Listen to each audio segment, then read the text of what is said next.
सबने मेरे साथ साथ बोलना है, श्रीमन नारायण नारायण नारायण नारायण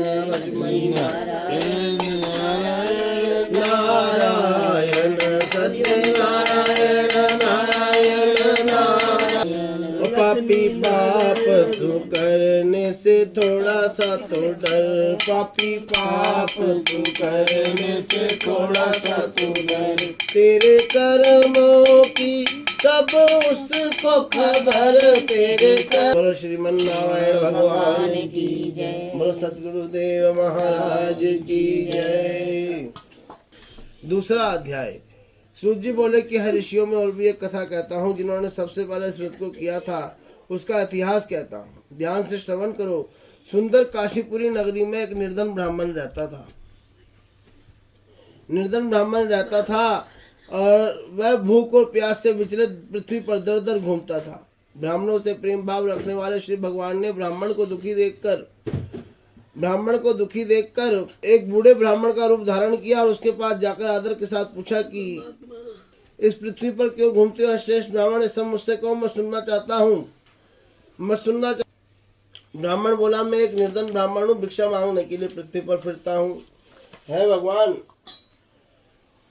यदि आप इससे छुटकारा पाने का कोई उपाय जानते हैं तो कृपा करके मुझे बताएं। तो वृद्ध ब्राह्मण बोला कि इस घोर कलयुग में श्री सत्यनारायण भगवान मनवांछित फल देने वाले हैं, इसलिए ब्राह्मण तू उनका पूजन कर और जिसके करने से मनुष्य सब दुखों से मुक्त होता है। ब्राह्मण को व्रत का सारा विधान बतलाकर बूढ़े ब्राह्मण का रूप धारण करने वाले भगवान सत्यनारायण अंतर ध्यान हो गए और जिस व्रत को वृद्ध ब्राह्मण ने बतलाया है मैं उसको अवश्य करूंगा। यह निश्चय करने पर उस ब्राह्मण को रात भर नींद नहीं आई। वह सवेरे जल्दी उठकर श्री सत्यनारायण भगवान के व्रत का निश्चय कर भिक्षा मांगने के लिए चल दिया।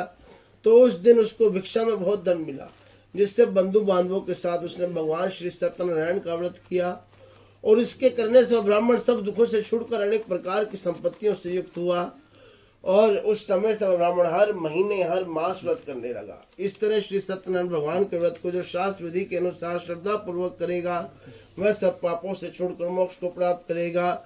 आगे जो मनुष्य पृथ्वी पर श्री सत्यनारायण का व्रत करेगा वह सब दुखों से छूट जाएगा। इस तरह नारद जी से श्री नारायण का कहा हुआ ये व्रत मैंने तुमसे कहा है विप्रो, अब मैं और क्या कहूँ, तुम मुझसे कहें। तो ऋषि बोले कि हम मुनीश्वर संसार में इस ब्राह्मण से सुनकर किस किस ने इस व्रत को किया हम वह सब सुनना चाहते हैं, इसके लिए हमारे मन में श्रद्धा है। तो सूत जी बोले कि है वैष्णव है मुनियों, जिसने इस व्रत को किया है वह सब सुनो। एक समय एक ब्राह्मण धन और ऐश्वर्य के अनुसार बंधु बांधवों के साथ व्रत करने को तैयार हुआ।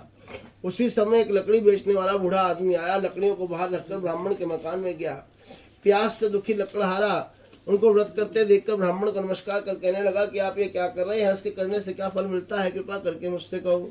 तो ब्राह्मण ने कहा, सब मनोकामनाओं को पूरा करने वाला श्री सत्यनारायण भगवान का व्रत है, इनकी कृपा से मेरे धन धान्य आदि की वृद्धि हुई है।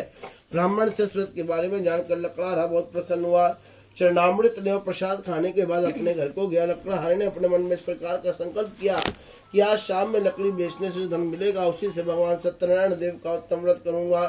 ये मन में विचार कर वह बूढ़ा आदमी लकड़ियां अपने सिर पर रखकर जिस नगर में धनवान लोग रहते थे वैसे सुंदर नगर में गया।